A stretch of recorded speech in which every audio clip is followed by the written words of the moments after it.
La sección 20 de los consejos y máximas de Schopenhauer es la última sección del capítulo 2 sobre nuestra relación con nosotros mismos.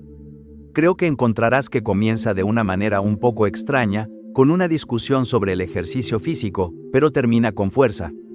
Esto es lo que escribe Schopenhauer. Siempre he insistido en el gran valor de la salud como el principal y más importante elemento de la felicidad. Permítanme enfatizar y confirmar lo que he dicho, ofreciendo algunas reglas generales para su conservación. El modo de fortalecer el cuerpo es imponerle una gran cantidad de trabajo y esfuerzo durante los días de buena salud, ejercitarlo tanto en su conjunto como en cada una de sus partes, y acostumbrarlo a resistir toda clase de influencias nocivas. Pero, ante la aparición de cualquier enfermedad o trastorno, ya sea en el cuerpo en general o en alguna de sus partes, debe seguirse un curso contrario, utilizando todos los medios posibles para cuidar el cuerpo o la parte afectada, y evitarle cualquier esfuerzo, pues aquello que está enfermo y debilitado no puede fortalecerse. Los músculos pueden fortalecerse mediante su uso vigoroso, pero no ocurre lo mismo con los nervios, estos se debilitan con ello. Por lo tanto, mientras se ejercitan los músculos de todas las maneras adecuadas, debe procurarse preservar los nervios tanto como sea posible.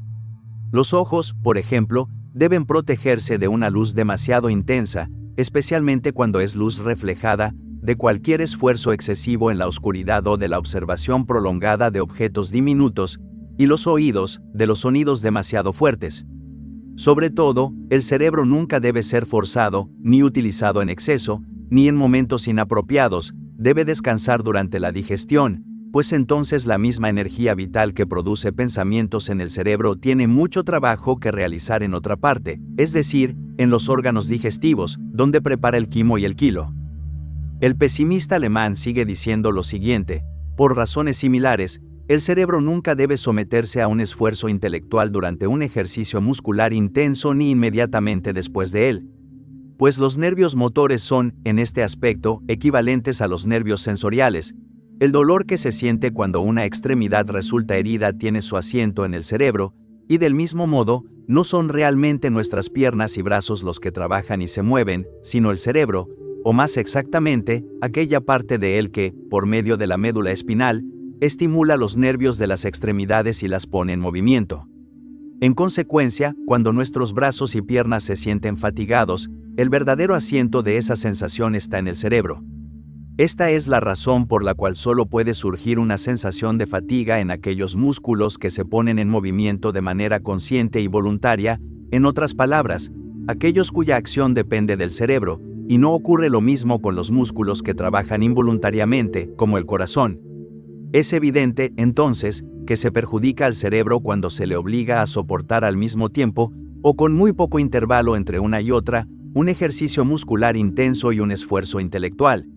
Este consejo resulta muy revelador de la actitud de Schopenhauer hacia una filosofía práctica, una que integra una concepción del cuerpo, el cerebro y la mente, como veremos en lo que sigue. Volvamos a Schopenhauer. Lo que digo no contradice el hecho de que, al comienzo de una caminata, o durante un breve paseo, a menudo surja una sensación de mayor vigor intelectual. Las partes del cerebro que entran en acción aún no han tenido tiempo de fatigarse. Además, un ejercicio muscular ligero favorece la actividad de los órganos respiratorios y hace que llegue al cerebro un suministro más puro y mejor oxigenado de sangre arterial.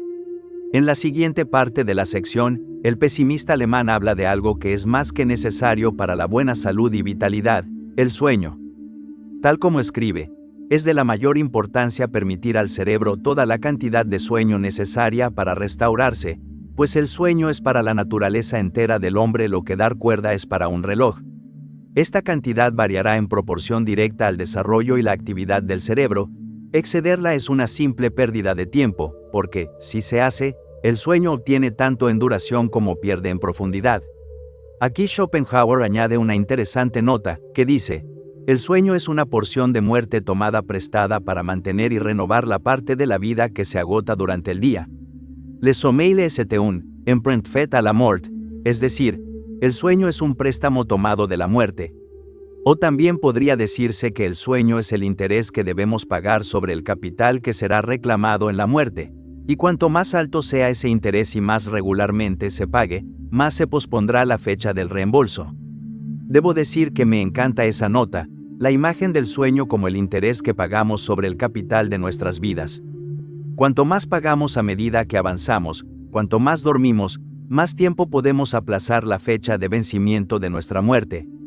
A la inversa, cuanto menos dormimos, cuanto más economizamos en sueño, menos intereses pagamos y antes se reclamará la deuda, es decir, nuestra muerte llegará más rápido.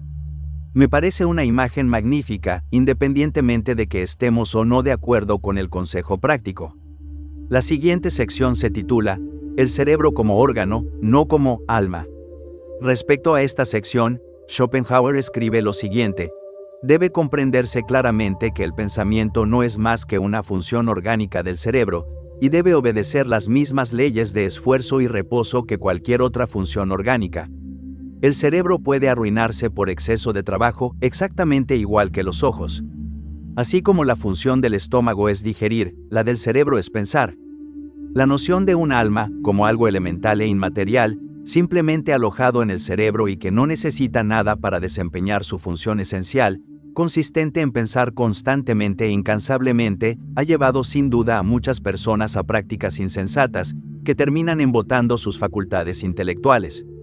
Incluso Federico el Grande intentó una vez adquirir el hábito de prescindir completamente del sueño. Tal como sigue el pesimista alemán, sería deseable que los profesores de filosofía se abstuvieran de difundir una noción acompañada de consecuencias prácticas tan perjudiciales, pero precisamente eso es lo que hace la filosofía profesoral. El hombre debería acostumbrarse a considerar sus capacidades intelectuales únicamente como funciones fisiológicas y administrarlas en consecuencia, cuidándolas o ejercitándolas según corresponda, recordando que todo sufrimiento físico, enfermedad o trastorno, sin importar en qué parte del cuerpo se produzca, tiene efectos sobre la mente. El mejor consejo que conozco sobre esta cuestión lo ofrece Cabanis en su obra Relaciones entre lo físico y lo moral del hombre, donde sostiene que la mente y el cuerpo están profundamente ligados, y que el estado de nuestros órganos, nuestra salud y nuestros hábitos físicos influyen directamente en nuestros pensamientos, emociones y capacidades intelectuales. Por descuidar esta regla, muchos hombres de genio y grandes eruditos terminaron debilitados mentalmente, infantiles o incluso completamente locos en su vejez. Sin ir más lejos, no cabe duda de que los célebres poetas ingleses de comienzos de este siglo, Scott y Southey, se volvieron intelectualmente apagados e incapaces hacia el final de sus vidas, de hecho poco después de cumplir los 60 años.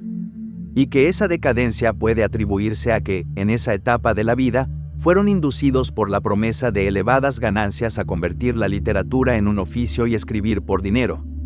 Schopenhauer sigue con lo siguiente: esto los llevó a un abuso antinatural de sus facultades intelectuales, y quien unce a Pegaso al arnés y asusa a su musa con el látigo tendrá que pagar una penalidad semejante a la que se exige por el abuso de cualquier otra forma de poder.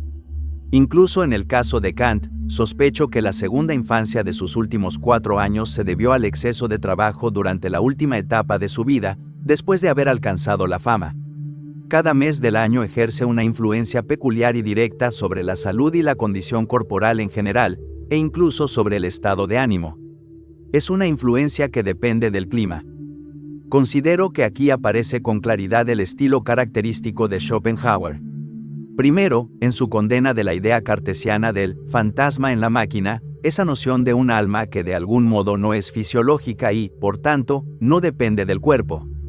Schopenhauer insiste aquí, y creo que con razón, en que todo lo que afecta al cuerpo afecta también a la mente, y que la mente, o al menos el cerebro, requiere cierto cuidado en cuanto órgano corporal. Y luego está ese fantástico gruñido dirigido a los profesores de filosofía, a quienes acusa de promover una idea que produce consecuencias prácticas de carácter pernicioso. Schopenhauer parece decir: por favor, filósofos de nuestro tiempo, dejen de arruinar la vida de las personas. Creo que esta ha sido una conclusión interesante para este capítulo sobre nuestra relación con nosotros mismos. Sin embargo, una vez que el pesimista alemán termina de abordar el cuidado de nuestra vida interior y de nuestras facultades intelectuales, dirige su atención hacia otra cuestión igualmente importante para desenvolverse en el mundo: el valor. La sección 53 de Consejos y Máximas es la última del capítulo 4, dedicado a la fortuna mundana, y trata precisamente sobre esta virtud. Schopenhauer escribe: el valor ocupa el lugar inmediatamente posterior a la prudencia entre las cualidades del espíritu más esenciales para la felicidad. Es cierto que ningún individuo puede otorgarse a sí mismo ninguna de estas dos cualidades, pues el hombre hereda la prudencia de su madre y el valor de su padre. Sin embargo, si posee estas cualidades, puede desarrollarlas considerablemente mediante un ejercicio resuelto. En este mundo, donde el juego se juega con dados cargados, un hombre debe poseer un temperamento de hierro, una armadura capaz de resistir los golpes del destino y armas con las que abrirse paso entre los hombres. La vida es una larga batalla, debemos luchar a cada paso. Pues como lo expresa Voltaire, solo se triunfa en este mundo a punta de espada y se muere con las armas en la mano. Para Schopenhauer, la vida no es un estado de reposo, sino una lucha continua contra obstáculos, circunstancias adversas y, muchas veces, contra nosotros mismos. Por eso considera que el valor es una condición indispensable para la felicidad. Luego afirma: es propia de un alma cobarde encogerse, acobardarse o perder el ánimo tan pronto como la tormenta empieza a tomar forma, o incluso cuando la primera nube aparece en el horizonte. Por eso, nuestro lema debería ser: no rendirse jamás. Y añade: lejos de ceder ante los males de la vida, debemos encontrar una nueva valentía en la desgracia. Aquí cita a Virgilio: tu ne sede malis, sed contra audentiorito. No te rindas ante la adversidad, al contrario, enfréntala con mayor audacia. Mientras el desenlace de una situación peligrosa siga siendo incierto y exista alguna posibilidad de que las cosas salgan bien, Schopenhauer sostiene que nadie debería abandonarse a la desesperanza.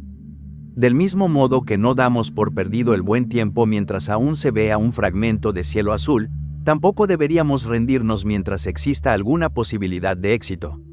Su ideal de valentía queda resumido en otra cita clásica de Horacio: si fractus illabatur orbis, impavidum feriant ruinae. Si el mundo hecho pedazos se desplomara sobre el hombre valiente, sus ruinas lo golpearían sin infundirle miedo. La imagen es la de una persona que permanece firme incluso cuando todo parece derrumbarse a su alrededor.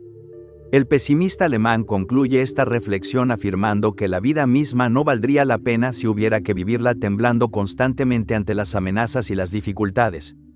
Por ello, nos invita a afrontar la existencia con firmeza y a presentar un rostro decidido ante los males inevitables.